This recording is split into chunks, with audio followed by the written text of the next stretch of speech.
Tina, and seeing how this is developing at the moment.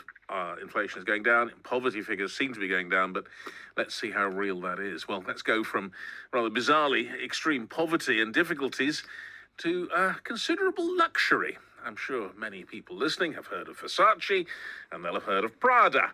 Versace is in fact heading back home to Italy in a way, because Prada has agreed to buy their smaller rival, Versace, from the US luxury group Capri Holdings, in a deal that values the Milan fashion house at $1.4 billion. Now, the move is going to unite two of the biggest names in Italian fashion.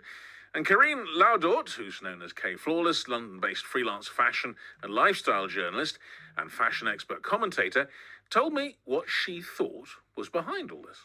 I would say that in Prada's case, it was strategic. And also, I don't think they will try to dilute who they are. Versace is just an added brand on the portfolio, and it's a way to diversify the portfolio. And also, I'm sure that Prada are aware that the customer base is very different, so it will help them tapping into a completely different customer base, completely different geographical market. Because, for example, Versace, I know, are very popular in America and very celebrity-driven market, whereas Prada, they thrive in Asia and Europe. So it's a smart move on that front. What you were saying about, the way that they're different audiences, but what is really the difference between the two brands? I mean, is it more than just the people they're aiming at? Well, the style. Prada is very minimalistic. Less is more clean aesthetic, fashion forward. And Versace, if you even think about the logo, and when you see T-shirt, is very flamboyant, is glamorous, is bold, is very opposite aesthetic. So that's why I think for them to kind of merge together or collaborate, it will give them access to a market that they don't explore at the moment.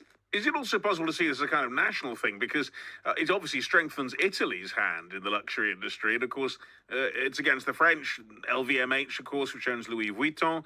So is this going to reshape the luxury market now? That's what they train to do at the back of the mind. But they still got a long way. Because the French conglomerate, LVMH and Kering as well, have been leading for decades, those two French luxury groups. So for them, I'm not saying it's impossible, but Italy market has been more fragmented. They've had smaller brand, family-owned kind of brands, such as Versace. So it's going to be feasible, but it's going to take them a lot longer. And only if they get return on investment will they manage to do that.